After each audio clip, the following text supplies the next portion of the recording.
Are we ready? Senor? Good afternoon, everyone. Welcome to the Village of Crouse Governing Body meeting. We're going to deal with some modifications to the suggested modifications to the noise ordinance in this work study. Please turn your phones off or put them on vibrate. And then once you've done that, please stand and join me in the Pledge of Allegiance. Pledge allegiance to the flag of the United States of America and to the republic for which it stands, one nation, under God, indivisible, with liberty and justice for all. Councilor Miera? Here. Councilor Woolman? Here. Councilor Knight? Here. Councilor Burkett? Here. Councilor Murray? Here. And Councilor Alsobrook is Not coming. not coming. Okay. So I need a motion to approve the agenda. So moved. Second. All those in favor signify by saying aye. Aye. This is going to be a discussion of noise issue and possible ordinance changes. And first, we'll hear from representative for the Corrales Resident Noise Committee.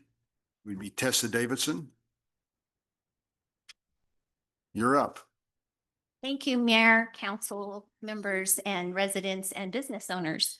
And thank you again for inviting me to speak today and before this work study.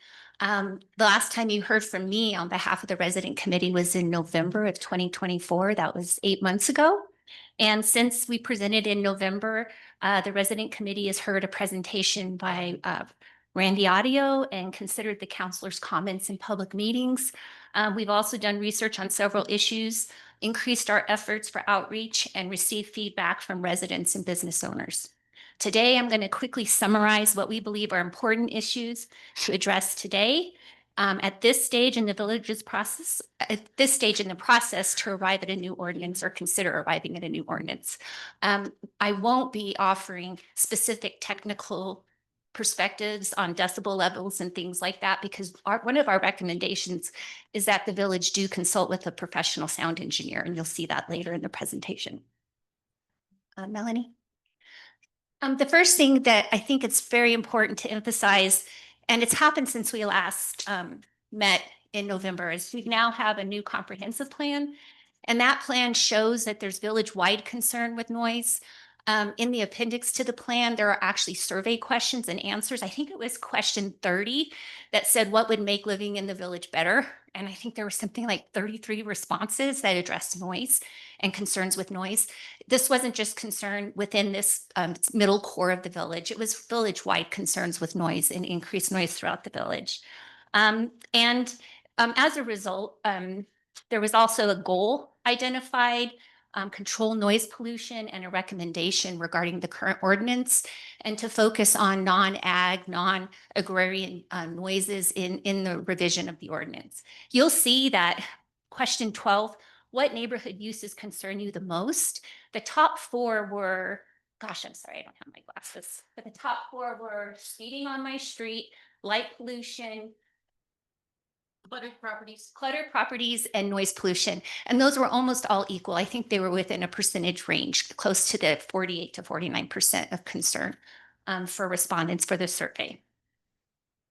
At our November presentation, we presented you a noise complaint location map and a list of specific concerns that we heard from village residents village-wide at that time. Since then, at the council meeting on June 24th, you heard concerns from residents on the far side of Corrales, far south end, who asked the village for assistance with excessive noise coming from Albuquerque establishments. And since then, we've received input from several residents living in places like Old Church Road, the east side of the interior drain, on Camino, Anacleto, Dixon Road, and Bazan Loop, and others. And most of the comments, I will say, were related to the increased noise issues on properties on or near Corrales Road, which indicate right now that the most pressing complaints involve artificial amplified sounds coming from Corrales Road businesses. And so the next 6 slides are essentially just to make sure that these residents that did respond to requests for input are heard. This will be in the materials that will be available to you. I tried to give verbatim type in these slides. to these folks, but some of the responses were really long. If you want actual responses, I would like to ask the residents for permission to say their names, but these were committee comments, and some of them I think were copied to the mayor and to some of you. So some of these comments you've already seen for some of those residents. But skipping forward 6 slides.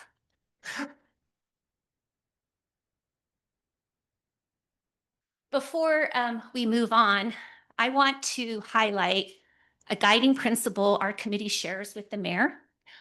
This is the closing statement on every mayor's message that is sent to, I think, almost 2,000 people on an email list.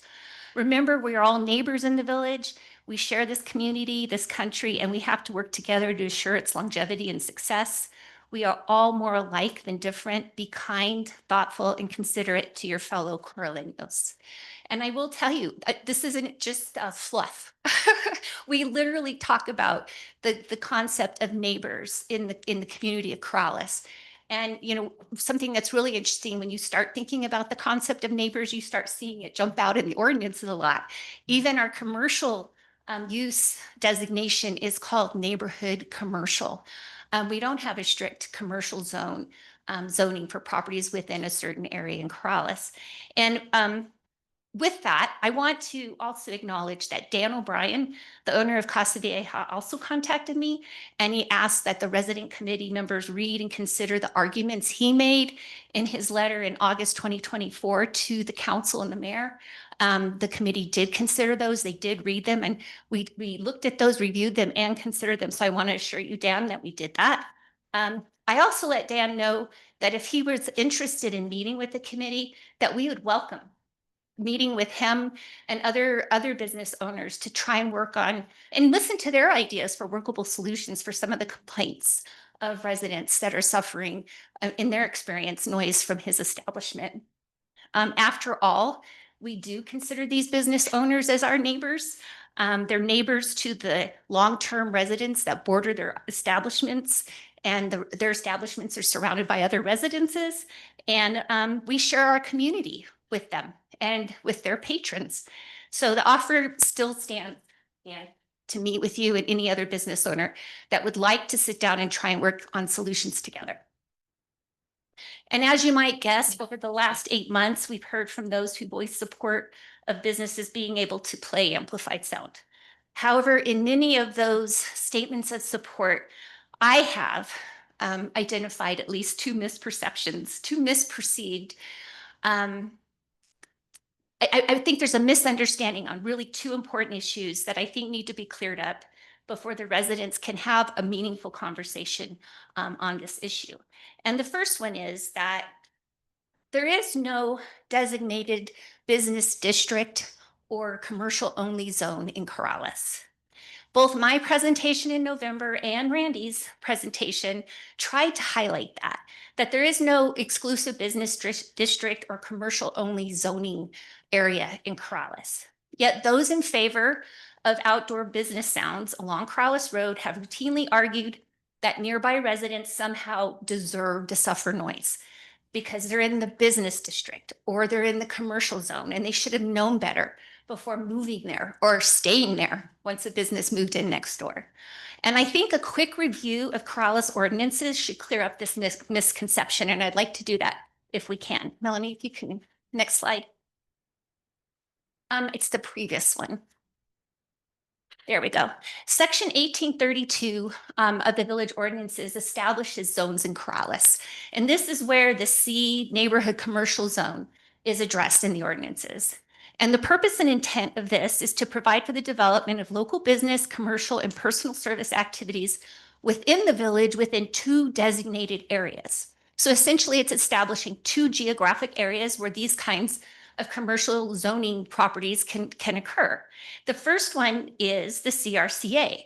And something that's really important to note here is that all proposed development, this is verbatim from the ordinance, shall be integrated with existing adjoining land uses and shall be compatible with the existing character of the surrounding area. This is an explicit direction that when these properties are zoned, the development of those properties shall be compatible with surrounding areas. And for the CRCA, which is the Corrales Road commercial area, which I think is the biggest concern today. We're not hearing a lot of noise complaints from the other area on the north side. It's very important for everyone to understand that only those lots with frontage on Corrales Road qualify for commercial zoning. And that's only if the owner applies for that zoning designation, for the neighborhood commercial zoning designation for that property. So homes directly behind and adjacent to those businesses, if they don't have Corrales frontage, they don't qualify for commercial zoning. And current residentially zoned properties, and even those located within the corridor, the 350 setback from Corrales Road that qualifies for commercial zoning, those currently residentially zoned properties did not lose their residential character or zoning as A1 residential properties upon adoption of the CRCA. The CRCA is just a designated geographical area that allows folks to seek commercial zoning. And even so, you have to satisfy the requirements of Corrales frontage on Corrales Road. Okay, Melanie? So also importantly, not all land uses within the CRCA are either commercial or residential. And here you can see the land use map that I took from the 2025 comprehensive plan. You'll see the real concentrated area of colors near the center there, and that is in the CRCA area. And you can see where there's some commercial land uses. Those are the red. The residential areas are yellow. Municipal areas, there's quite a few municipal areas. Those are in brown, and school, blue, and agricultural, green. And all of those mixed land uses exist within the CRCA area. All of those land uses didn't convert somehow to a commercial use upon designation of the CRCA. And that's so important to understand because it's very loosely flipped around in all sorts of conversations that you live in the commercial zone, you live in the business district, too bad, so sad. Sell if you can, if somebody will buy your property. So I think that that's a real important misconception that needs to be corrected, that those types of statements need to be outright rejected because that's not the situation we have in Corrales. That's what makes this question so complicated. That's why Randy was really trying to articulate this is not clear cut in Corrales. We have mixed uses that have different concerns and needs, and we need to be very sensitive to how we approach this issue. Next slide, please, Melanie. And even for those lands that are eventually zoned commercial, somebody seeks commercial zoning, there's a list of permitted uses that you don't have to get any review for. Ag, residential, one dwelling lot use for residential purposes, farming, I believe. A number of permissive uses you don't have to ask permission for. But then there's also uses of those commercial properties that have to be reviewed, and they're only approved upon review.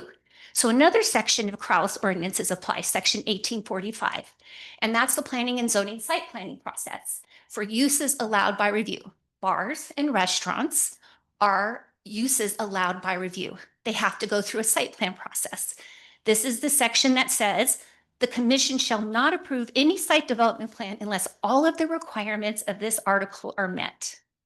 And you see the list of issues that have to be addressed if they're involved in a particular commercial use, things like off-street parking, on-site drainage, the noise, glare, and odor of a proposed use on adjoining properties, general compatibility, and the goals and objectives of the Village of Corrales Comprehensive Plan. Now, it's important to emphasize that from the residents' perspective, the site plan process is about the only process available to affected residents to provide input and mitigate any potential negative impacts they may suffer from a new commercial use. And given its requirements, given these highlighted requirements that have to be at least addressed, this process embodies the policy, the village's policy, that our commercial neighbors should operate their businesses so as to not cause these types of nuisances to adjacent properties and others in the community. And I'm just going to say some of the most recent problems we're having in Corrales right now are that residents are experiencing are as a result of new businesses coming in to old establishments under old site plans that have been approved. and they make substantial changes to the old business operations that result in more noise, increased lighting, increased parking. And those have an unanticipated consequences and impacts on the residents that when those residents showed up for that original site plan, those weren't concerns. And there's no process so far to revisit that. There have been substantial changes to the uses of property. And I'm going to say to Casa Vieja, that used to be a really high finding restaurant when I moved to Corrales. You know, it wasn't a bar, it wasn't a brewery, it didn't have outdoor entertainment. Lots of things have changed. And I don't know what the current site plan is for Casa Vieja. But just in my experience of living in the village, the use of that property has changed substantially over the years. So, at least from my perspective, statements like residents that choose to live near Corrales Road have no right to complain about excessive noise add no value to the questions that are now before the village. Long-term residents such as Jolene and Wayne Mays, they're on Corrales Road. They've been here for decades. Carol Van Den Evel, is Carol here today? Oh, hi, Carol. These folks have lived here almost their whole lives. And even the mayor lives, aren't you on frontage, Corrales Road frontage? You know, they didn't lose their rights to peaceful enjoyment of their residential properties just because the village designated the CRCA. And I hope this information clarifies the facts and helps others that are in this conversation better understand the nature and extent of the mixed use properties that have always existed in Corrales and along Corrales Road. Next. Before you go on, real quick. Yes. Because we're reading the black, your last one, H, could you read that one for me? Because that one I had to read through it. The goals. Comprehensive plan. Oh, the comprehensive plan. I- Goals and objectives of the comprehensive Of the plan. comprehensive, Mhm. Of the company. Yes. Okay. Thank you. And the second kind of misfact or mistake, I guess, or misunderstanding is that business establishments in Corrales have long been allowed to play music outdoors for entertainment purposes in Corrales. When I first heard that stated at a public meeting, and it's been stated more than once, a lot of times actually, it didn't ring true to me. I've lived near Corrales Road for 25 years. And so I thought, am I missing something? Is something going on? Do I not party enough or am I not out enough? And I asked other residents and it was a head scratcher. So we began interviewing long timers, including Gray Howell, who's right here. There he is, who's lived here all his life and was part of the Corrales music scene in the 70s and 80s. And he confirmed, as did others. We spoke with a lot of old timers that he and Frank Larrabee and others often played at Corrales venues, but they played indoors. That one thing I think is really funny, I heard multiple times, there's always been a lot of liquor in Corrales, but there hasn't been a lot of outdoor noise. So we were a partying town, but we partied indoors. And I found this interesting on Mary Davis had a Remember Corrales article, and this is the Big River Band, whose album cover was in front of the Territorial House. And I guess they recorded their album inside the Territorial House, I think in the 70s.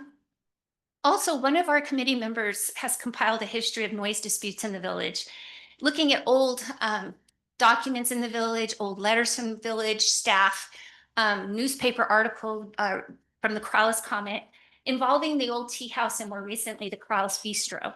And Wayne and Jolene Mays have been big participants in those disputes, very involved in them, and confirmed that the village has not historically sanctioned amplified music from businesses outdoors. And our committee really, and I think most residents that have provided our committee input would ask the village to remain consistent in this regard.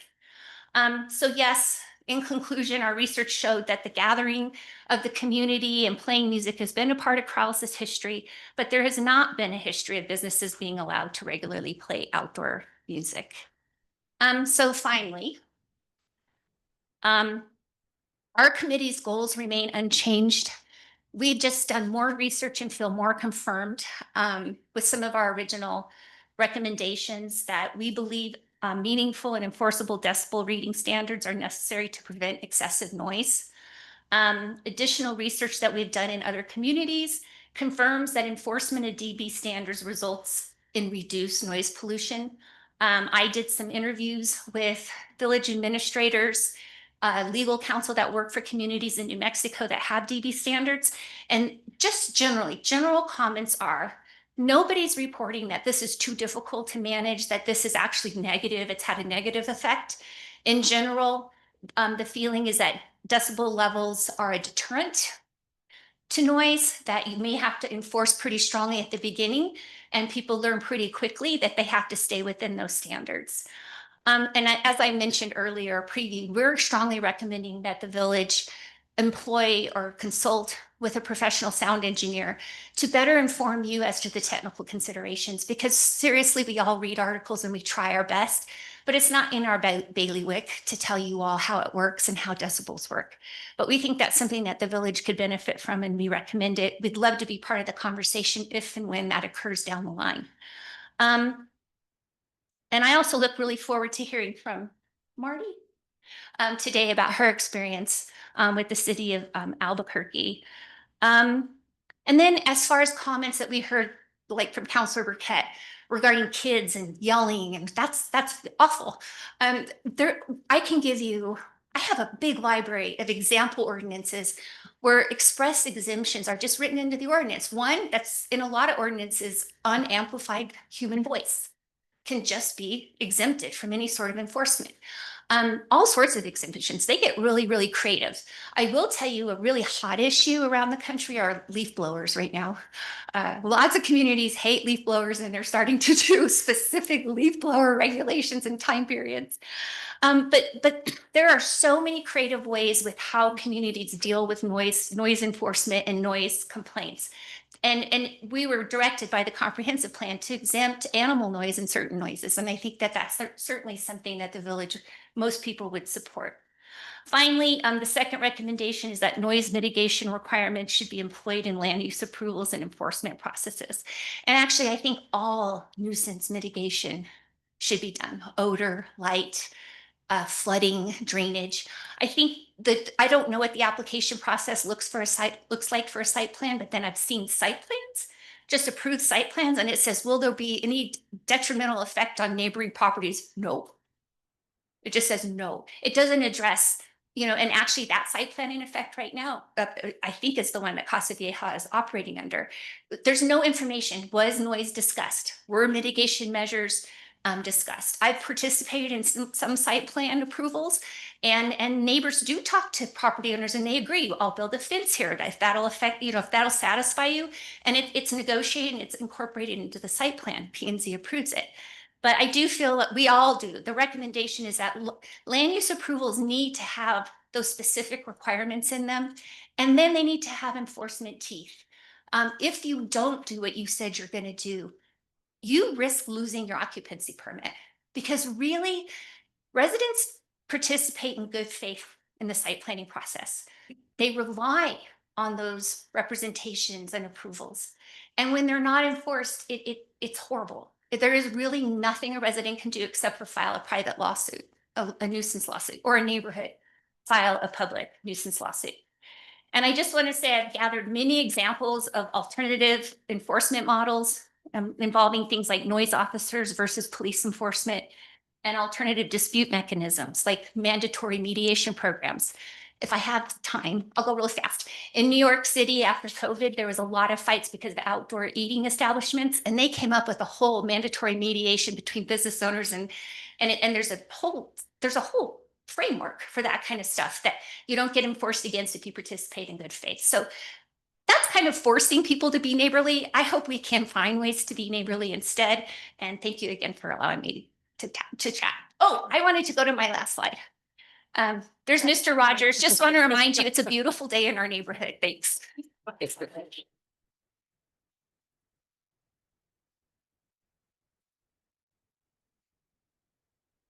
Thank you, Tessa. Okay, Dan, do you want to go next? Sure.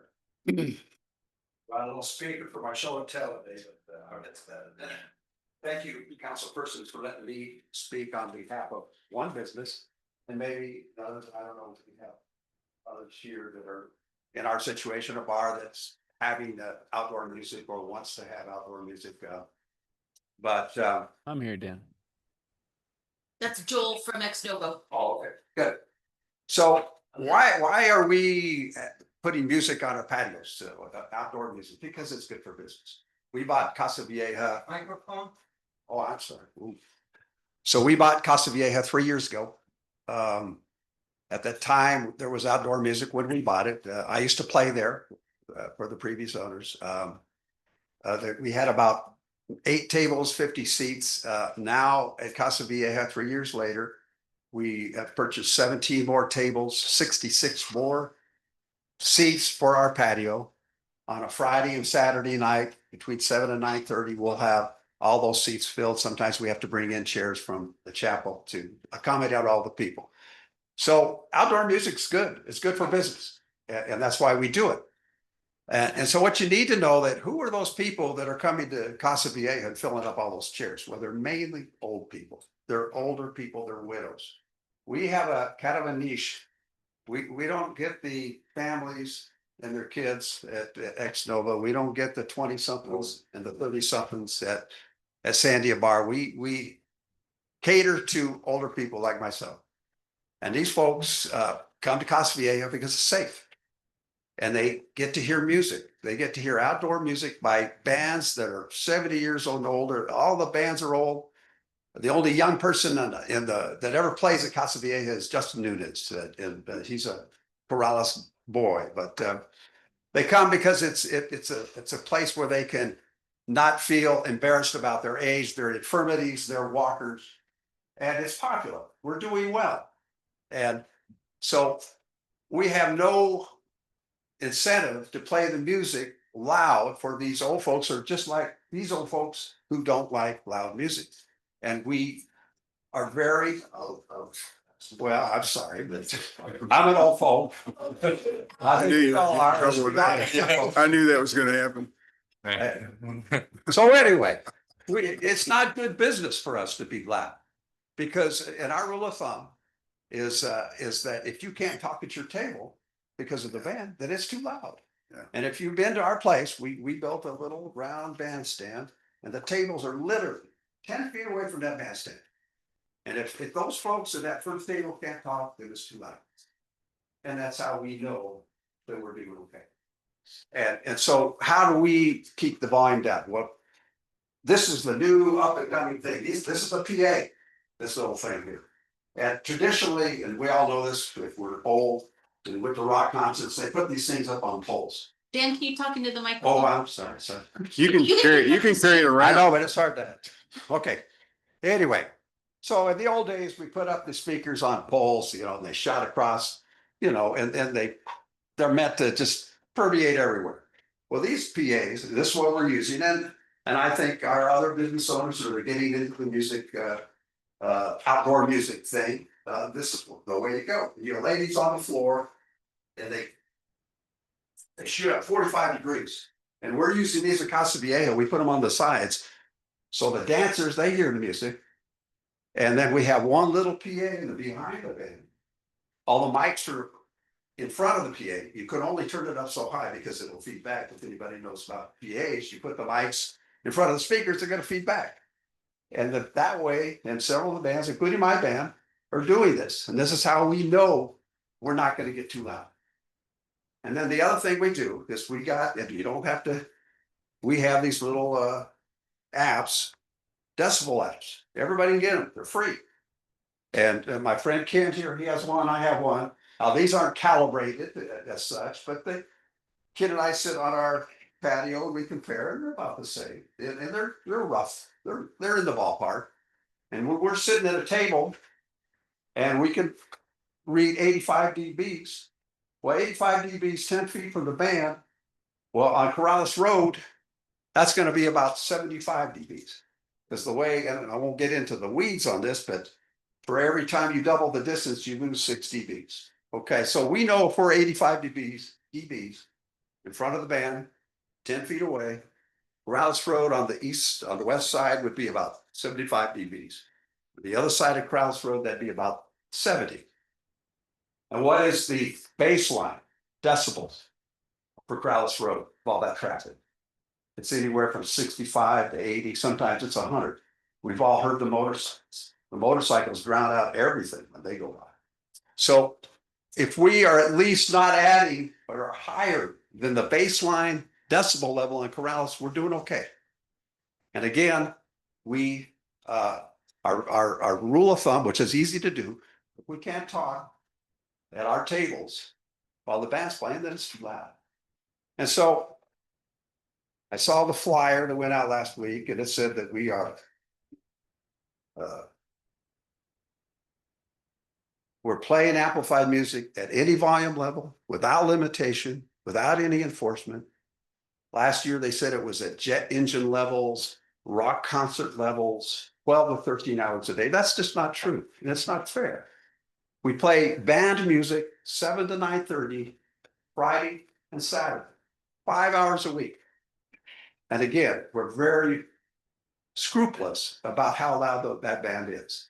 And that's all we do. And then we have solos on, we have karaoke on Wednesday, solos on Thursday, solos on Sunday, which are softer than the bands. And so we're not trying to be a bad neighbor, and we're being innovative in ways we can cut down the amount of music that gets out of our premises. And we feel like we provide a service to this community for folks that want to come and have a place that's comfortable to them. And in our case, it's the older folk, a safe place. So we're not even opposed to another ordinance, but don't make it like the last one that is purely subjective, that allows one person to cite you, call the cops every day. Because last year I was cited, I was on probation for 10 months and they were dismissed. But it has to be an objective type ordinance that can't be used by a disgruntled somebody that just doesn't like any music. Because, and we're never going to be able to stop our music from leaving our perimeter. If you want to adopt an ordinance like that, then we're done, because nobody can do that. Nobody can do that. But we can keep our music down to a level that's no louder than the bass line that's going up and down Corrales Road, and I think we do that. So with that, if anybody has any questions, I'd be happy to answer. Did Joel, did you want to make some comments? Yeah, I can just, I don't have nearly as much, because I haven't been in the center of this or consulted much about it. Yeah, a couple quick things is agreeing on the objective nature of what's needed. I hear a lot about the ordinance that says no amplified music, which is just such a huge range of what that could mean. We could talk about a solo guitarist on a very small amp playing something that barely is audible across a patio versus somebody with a double stack amplifier that's, yeah, very, very loud, or a DJ coming in for a wedding reception.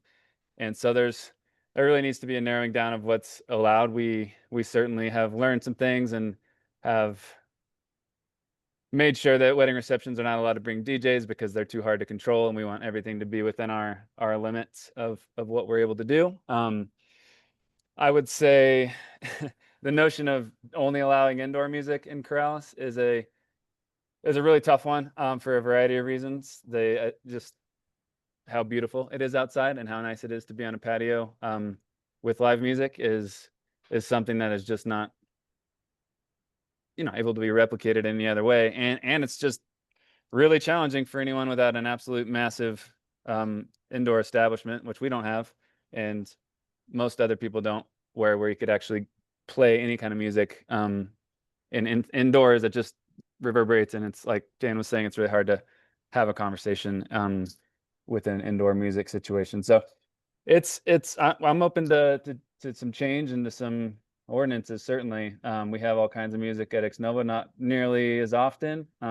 Anything from a jazz trio, some, just try to keep it pretty mellow, try to keep it enjoyable and family friendly, etc. But we'd like to have the flexibility to do things that are reasonable and that we think are good for our business and for the neighbors around.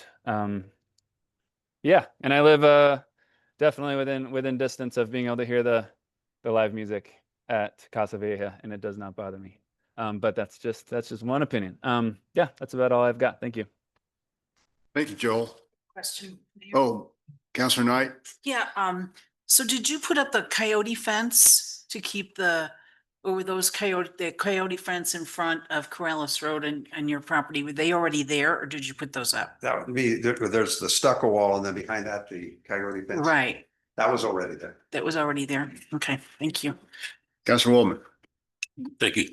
Dan, could you maybe give us a layout of where the bandstand is, where the speakers are, how they're placed, where they face? Could you kind of give us a Sure. sense of? So Casa Vieja, we're on the east side of the building and there's a portico. And we used to put the bands under the portico there and they would shoot out to the east. And then after the first year, we moved that out because it was kind of a canyon where all the amps would echo back. And so we brought the band out to this, there used to be shrubs. We got rid of those shrubs. They were dying anyway. And we bricked that in and that's where the band sits now. So that they're facing Corrales Road directly, okay? And it's a round stage and then the people dance all around that round stage. And that's close to the portal? No, the dancing is between the bandstand and the Corrales Road. No, but the bandstand is where? It's just outside the sidewalk of the portico. And we face that way. And then there's about 10 feet space on all the chairs and tables are there.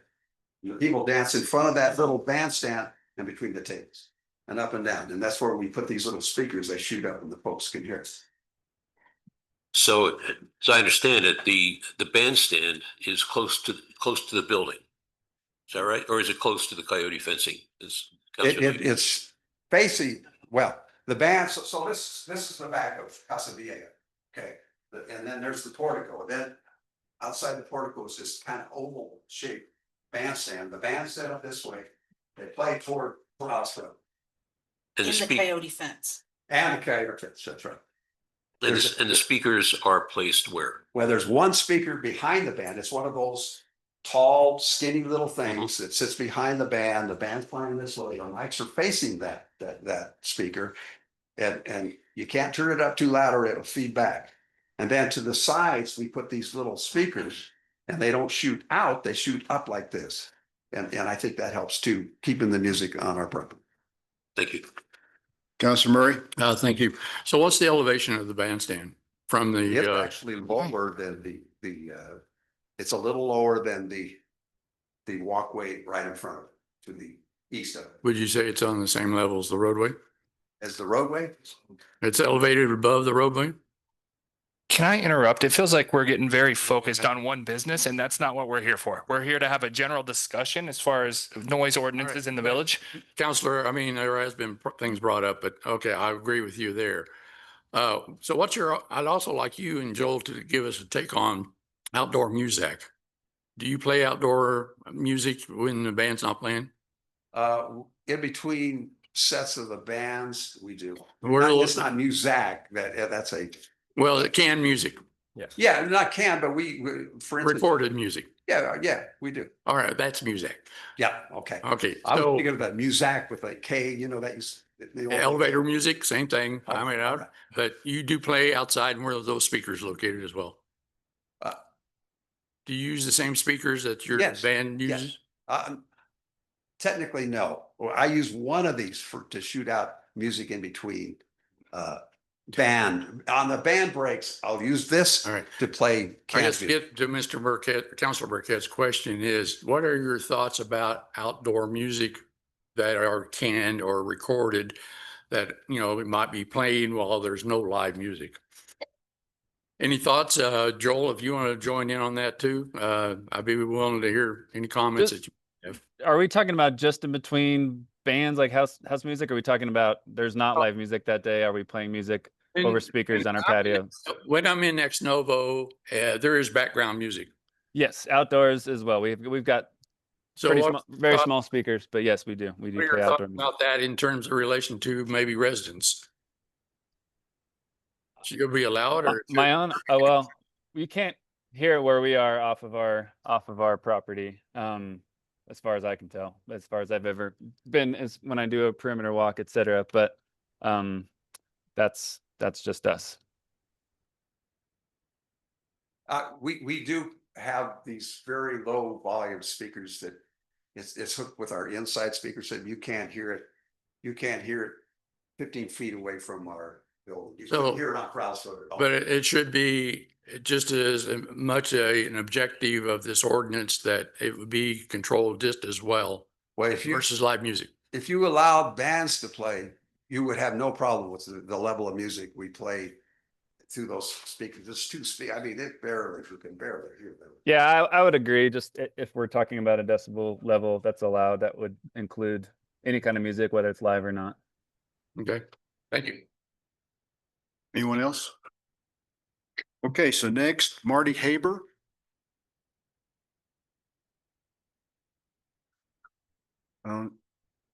Oh, here we go. Thank you for allowing me to come today. Oh, thank you for coming.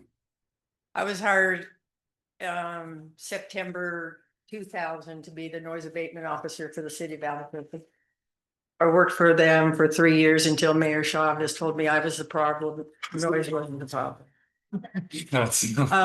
Probably because I was squelching on his money. Anyway, at that time when I was hired, amplified sound could not be audible between 10 PM and 7 AM. So if I heard it, it was a violation. But because in 1992, I was trained for community noise abatement by Eric Zwirling of Rutgers University, I knew what I needed to do and how to do it. So in their ordinance right now, there's a sound table. And it said thou shalt not exceed 60 decibels of sound pressure during the day and 55 at night. So I moved here to Corrales in 2000. And in 2022, I was approached by the Skyview Acres residential community in regards to an establishment called the Salt Yard West. I don't know if any of you know about that. Yep. So they needed some help because the noise abatement officer, Michael Pittman for the city of Albuquerque, didn't know how to interpret his ordinance or how to take a sound level reading. So I bought them a sound meter. It's a type 1 sound meter. It's calibratable. I calibrated it before I came into the meeting today. On average, your decibel sound pressure when people were just sitting here conversing was somewhere between 61 decibels of sound pressure and 69. So loudness, you know, can be subjective. What's loud to some people isn't loud to other people. So if you're going to be looking at some measurements in a table, not to exceed, many ordinance say not to exceed 10 decibels sound pressure over a certain table. So what we have noticed that those values of 60 and 55 were pretty much designated by the Noise Act of 1973. So they're kind of out of date. A lot of ordinance talk about something called ambient noise pressure. So you need to take a level reading of what the traffic is along Corrales Road for at least an hour before anything happens. And then you can then adjust accordingly. So that's just a suggestion on my part. But I'm more or less just here to answer questions. A noise ordinance can be enforceable if you have a person that's willing to enforce it. That's, you know, when I started 35 years ago doing environmental compliance, I learned 3 words: malfeasance, misfeasance, and nonfeasance. And most people are operating on a nonfeasance. They're not doing what they're supposed to do. So happy to take any questions you might have. Stuart? Yeah, thank you. So Marty, nice to see you again. So does a reading have to be a average reading over a specified amount of time, or is it a peak reading at the time of? Well, the meter will take, it'll take averages, it'll take peak meeting, it'll take a minimum, a maximum over, you know, duration of the period. Well, are we, when you're looking at ordinances, are you looking for peak readings or are you looking for averages over a specified time? It's never specified in any ordinance in regards to, is it a peak, is it a minimum, or is it a max? Okay. Basically, I take 15-minute reading, or at least during the sound set. I did happen to go to Casa Vieja this Saturday, and we have something called the High Ditch Group. It's about 35 of us neighbors that live in what's known as the sand pit. That where we live, Dallas, up in the sand pit. above Loma Larga. Sand Hill. So I'm a sandpit girl. Anyway, I took my meter, calibrated it before. There were 12 of us at the table. We were sitting kind of basically almost outside along the perimeter, and the meter was registering somewhere between 93 and 96 decibels of sound pressure. Well, I don't know. The ones you get on the phone or they. Yep. No. Not at all. So. Anyway, you'd have to just be more specific in how you do it. There's certain ordinances, the one in New York City, basically tell you how to take sound level readings. So that might be something you might want to consider. So let me ask Randy then, from an enforcement standpoint, would it have to be over a specified amount of time, you think, for a complaint to be registered? I've seen ordinance written both ways, and essentially, what a recommendation that was made by the citizens of getting some expert advice in drafting the ordinance from a technical perspective is really a good idea. Because, as she correctly pointed out, us lawyers, I mean, we can tell you what the laws say, but we couldn't tell you how to operate a decibel meter in about 70 hours of work on it. So we do want experts to help us draft those specific requirements. I couldn't tell you offhand which would be more enforceable and which would be a better way to accomplish a goal. So I was reading the Rio Rancho ordinance, and they just specify level. They don't specify any time period or whether it's peak or average or anything like that. But I guess, are they, is it working for them or? Well, I don't know how Rio Rancho's doing. What you'll find in all the ordinances I looked at probably 20 across the state, and some are poorly drafted and some are well drafted. But a lot of times they haven't gone into sufficient detail to determine a great point is the ambient noise level, because it's really hard to argue that someone could be violating your noise ordinance if the ambient is already at that level. If the traffic noise is high enough that it's a problem and the music from the establishment isn't much higher than the ambient noise of the road, then is it really a noise issue that they're creating? So measurement of the ambient, in my opinion, is one of the most important parts of it, to determine what that is so that you can tell if someone's going substantially over that and causing problems for the neighbors. Yeah, I think that one of the issues I'm going to have is determining the locations where we could consider ambient to be taken, because if I took ambient right in front of Casa Vieja on a Saturday night, it probably would say that they're not exceeding the sound level if we had it set at a certain level, because the ambient would already be abnormally high. So I think we're going to have to make sure that wherever we specify for ambient to be taken, it has to be away from the noise source or something. Well, you have to take ambient in the same place. Yeah. Well, I mean, But without that noise occurring. Correct. So you would take it either right before the music started, during breaks of the music, and right afterwards. So I mean, but you have to measure from the same location. all right. So if we were to specify ambient at noon on Saturday at noon on Saturday, then somebody can force a complaint, then that would be sufficient? No, what it is, it's a timely measurement Okay. during the period of time when the enforcement officer is at the scene to determine what the background noise is without the restaurant playing their music. Then when the restaurant is playing its music, for example, in our discussion here, there are obviously lots of other potential noise violations, but you then want to see how much over the ambient they are. The ordinances that I've seen are, if it's 10 decibels over ambient, it would be a violation. So that would be how you need both numbers at that But time of day. Randy, the problem I'm having is if I take the ambient in front of Casa Vieja on a Saturday night before the band starts, and they got a raucous crowd going that's, just raising all sorts of noise, that's not really ambient, is it? Well, the raucous Well, noise let's- is part of your ambient sound pressure. Okay, Counselor, I think we really, that's why we need the expert. okay. Because we could talk about this all the time, but I guarantee you that I know less than you do about it, and you don't know a whole lot about it, so we should wait for the Yeah, experts. well, I Yeah. understand, but Councilor Mira. Thank you. I'm gonna try to stick with the part that you're talking about, with the technical part. Counselor, my speak to your mic, question is- please. I'm sorry. What's my decibel level now? Ask Marty. I turned it off. 40. Well, I'll make it about 50 and we'll leave it at that. I'm going to try to stick with the technical issues that you talked about, because I think those are important. But that one would be that enforceable part, because I think that's the most, for us, at least for myself, where we can do a whole lot of really good things, but if it's not enforceable, and I'm going to start with the technical end of it, where you take your readings is just as important.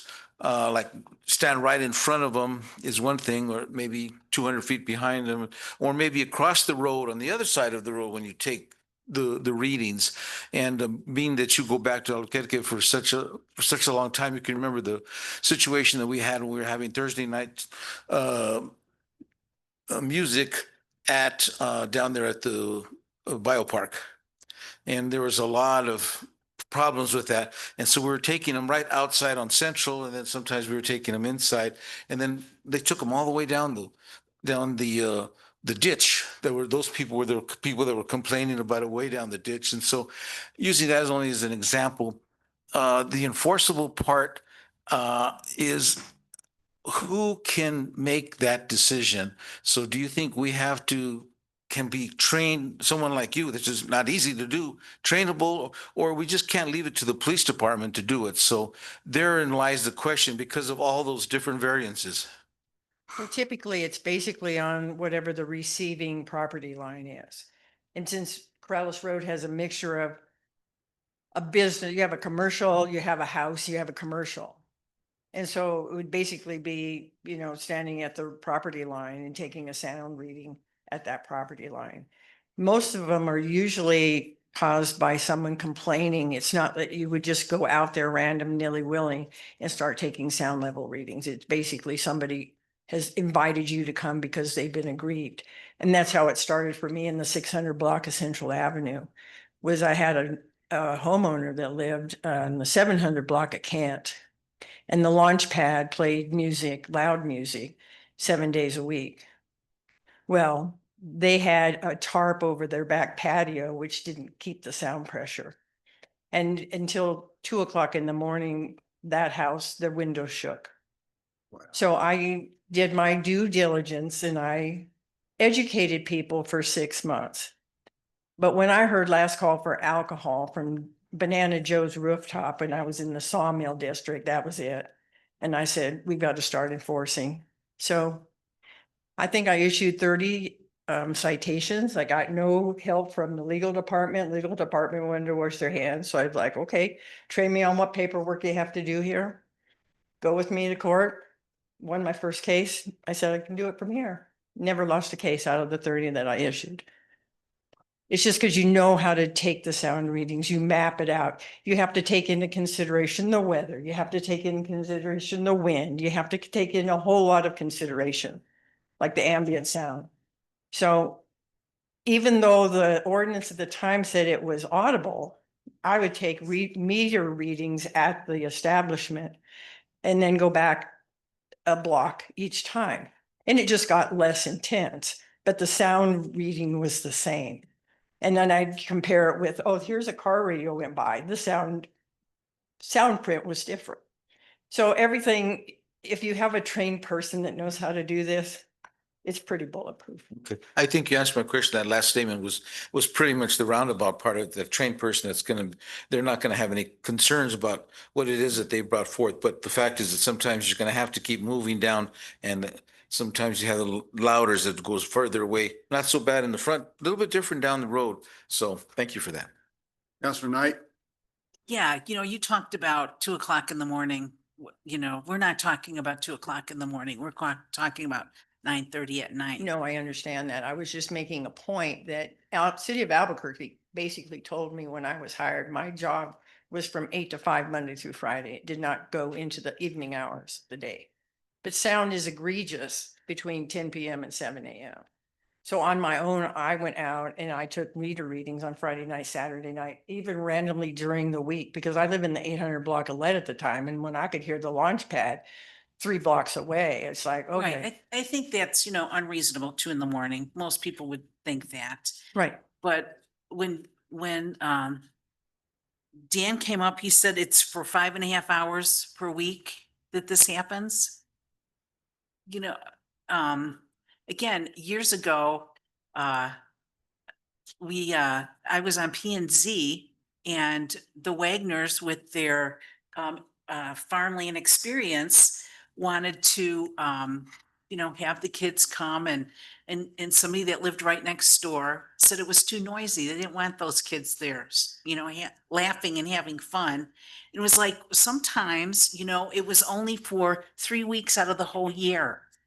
And again, I'm discouraged to hear that, people think it's us and them, and that, we can't be neighborly. I mean, there's always compromise, but if you bought your property in the 70s on Corrales Road and never thought that it was going to be growing, I don't think that's a reasonable thing to think, that there isn't going to be, again, not music, but traffic and, other things. You never thought that. Well, I'm amazed that no one ever thought that. And again, I just think we can be neighborly. And I don't think 5.5 hours a week is pushing the limits, especially if they're really trying to keep the noise down. So I don't know. I hope things can be worked out somehow. I think they can, and it's just a matter of, having somebody come and help the people that are doing the amplified music to get them an accurate reading of what their sound pressure is. That's all at least get some background. Councilman Burkett? Yep, thank you. So I think this has been helpful to hear other people's perspectives. I think this stuff on zoning was interesting, and I hadn't thought about the fact that everyone wasn't zoned as kind of mixed use in the village, and that's helpful information. For me, though, I think the critical point, go ahead. You want to say something? Thank you very much, Marty. Thank you very much for coming. Very, very informative, and I think helpful. I think that was very informative, and I think it was helpful. Okay, go ahead, Councilman. No, I appreciate it. So I think 2 most important points that I've thought about is both of the business owners that have spoken are interested in objective measurements of enforcement. So I think that's hopefully a reaching out to both sides, because I think we do need that. I think right now it's very subjective, and it's created a lot of problems, because if you have somebody who calls regularly and complains about things that you think you're doing a good job in controlling on, it becomes frustrating that despite your best efforts, people are still complaining. And so having an objective thing, I think, would be helpful. And I think the ambient piece is going to be critical for us, because it is really difficult to tell a business who's on a road that people are driving and it's 75 decibels of road noise, that they have to play their music at 65 decibels and then nobody can hear it. And anyone who says that the music is overpowering the road noise is, I mean, if you're listening between the cars, that's maybe true, but it can't be affecting your quality of life that much more than the trucks that are going by and the motorcycles that are going by. So I do think we need to improve this noise ordinance to where it actually is objective. And I think that's our biggest issue. It's very vague right now. And the one other thing I will say is I have some challenges with differentiating between different kinds of noises. Amplified music being targeted directly versus somebody being able to send out a 80-piece brass band, and that not being specifically targeted is, I think it's a problem. And I think if we go amplified, we have to start talking about people's backyard sounds, music coming out of people's cars. There's a lot of stuff that opens up a Pandora's box, and I'm not sure we want to open that up. So I think the simpler we make it, the more objective we make it, the better it's going to be for everyone. Yes, sir. Councilor Willman. Thank you, Mayor. We've had, I'm sure all of us have gotten some emails this week regarding not just these businesses, but other noise in the village. And I know Lori is here. I was wondering if I could ask her a question about some site development plans and questions they may ask when applications are made. I'm sorry. Do you want to ask Lori questions? Yeah. Hi, thank you. Hey, Counselor, I don't have it in front of me, but I'll do my best to answer your questions. The question revolves not around the businesses in the commercial district, but beyond that. Specifically, we've gotten a lot of emails and questions about what was the Sears house and what's being developed there. And the Airbnb that's there now, and a lot of noise and police complaints and those kinds of things. Can you kind of help us? What kind of questions are asked when people come to you with a site development plan? There's going to be a commercial operation. The things that Tessa pointed out in terms of noise and light and smells, those kinds of things that may emanate from those properties. The Planning and Zoning Commission definitely talks about those things, especially if music's part of it. They talked about it with Sandia Bar. They talked about it with the Sears House. They talk about occupancy and parking. The Sears House, there were some parking issues in the past. So that does get discussed. And sometimes, it depends on if there's citizens showing up who have a concern about that particular property, it might be discussed a little bit more. But that is part of the discussion for site development plans. But when we make the application prior to going to a P&Z hearing. Well, I'll talk to them and I'll say, what are you going to do? Because what they're saying on their application should match what's going to happen in the field when they're built out. I've amazingly, had to tell some folks, don't plan on doing something you don't talk about. Tell the Planning and Zoning Commission what you're going to do. Yeah, maybe something gets backed down or occupancy gets changed. It's pretty common sometimes for the occupancy that someone has in their mind to not be what gets approved. Yep. For that reason, you don't have enough parking. Where are these people going to park? Or that's too much noise or too much impact, especially if there's been problems in the past. So hopefully I've answered your question. Well, I do a pre-screen, but they're talking to the Planning and Zoning Commission, ostensibly under oath, ostensibly telling the truth about what it is they're going to do. because these are specific questions we're getting in terms of that new event center. And I'm afraid that once it really evolves, that is going to be a serious problem in terms of noise and parking on the street and those kinds of things. So as you say, if people are honest up front and tell you what, and they don't deviate from that, Yeah. that's the ideal situation. Right. In a But- perfect world. But it's not a perfect world. Right. And how do we enforce what originally they said that we're going to do? Well, what you all are talking about tonight, to have a clear definition of, for instance, how many decibels. If you go over that, you're in violation. And I will tell you, I think I mentioned this perhaps already, but the Planning and Zoning Commission it has been looking and will continue to look at how do we manage the parking situation. And they're going to come to you with some very specific, in this piece of code, let's put this. I think the end game is if commercial parking, spews out onto residential streets, we can't really control Corrales Road, but, residential public roads or even private roads, signs that basically say, no commercial parking, you could be, towed or ticketed, and people start getting parking tickets, just like you get a speeding ticket.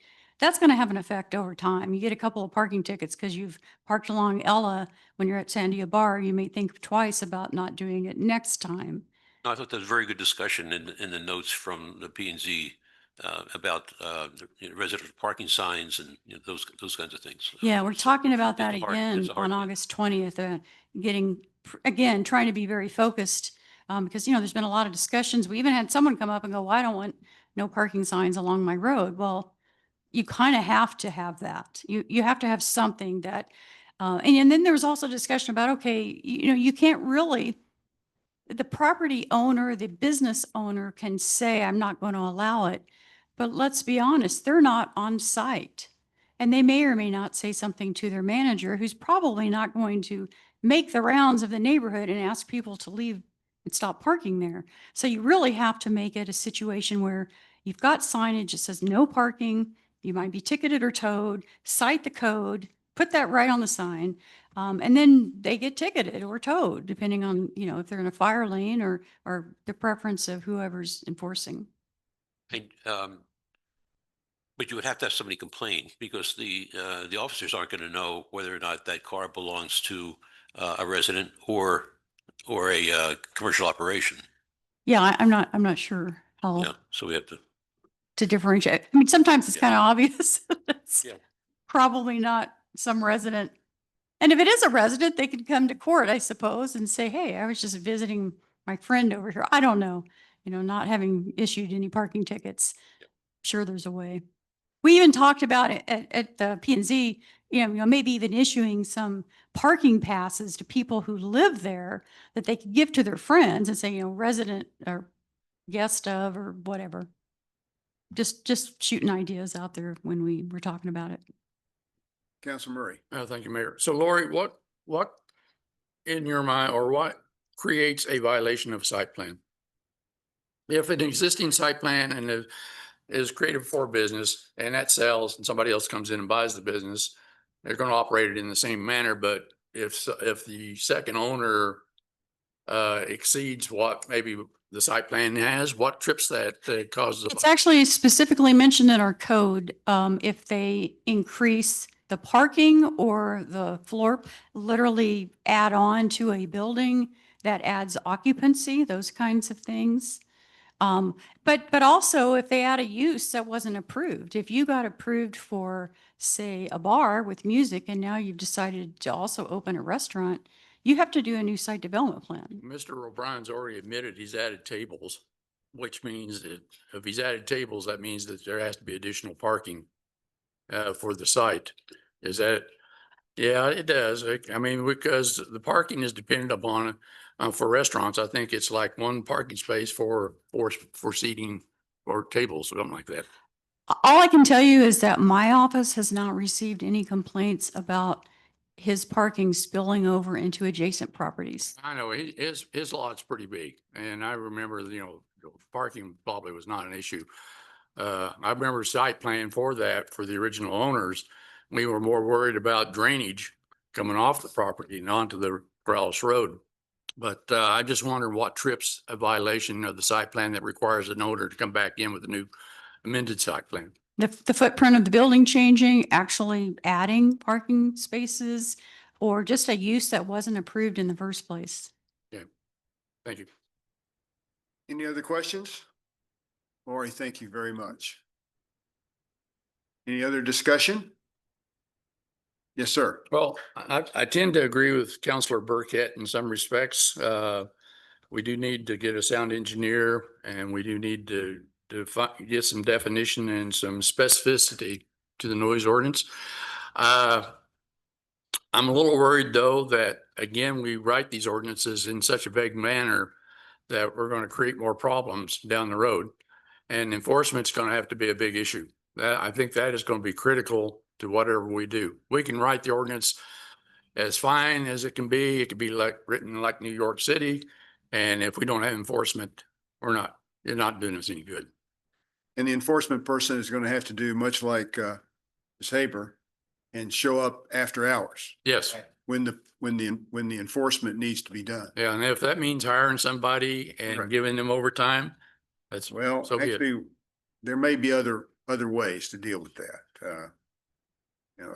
Shift work. We have to find the right person to do the job who's got, maybe has some experience, and then we can address the issue about on call. Anyway, yes, we agree with you completely. Well, and that begs the other question too, because if that person goes on vacation and there's a violation while that person's on vacation, then what do we do? We'll have to cover that too. So these decibel meters, are they difficult to calibrate? Yeah, This meter cost me $450. Yeah. But the one I had in City of Albuquerque was closer to $5,000. Ooh. So about 16 years or so, we talked about this in the council, and the calibration issue is what was a big issue back then. How often it needed to be done and how, it's kind of like working on a Jaguar. If you walk away from it, you got a problem. And also, does it take much education to know how to use one of these things appropriately? Okay. So typically Mayor, could you speak in the microphone? Yeah, I'm sorry. Could you come up here, please? You're on tape and you're not on tape.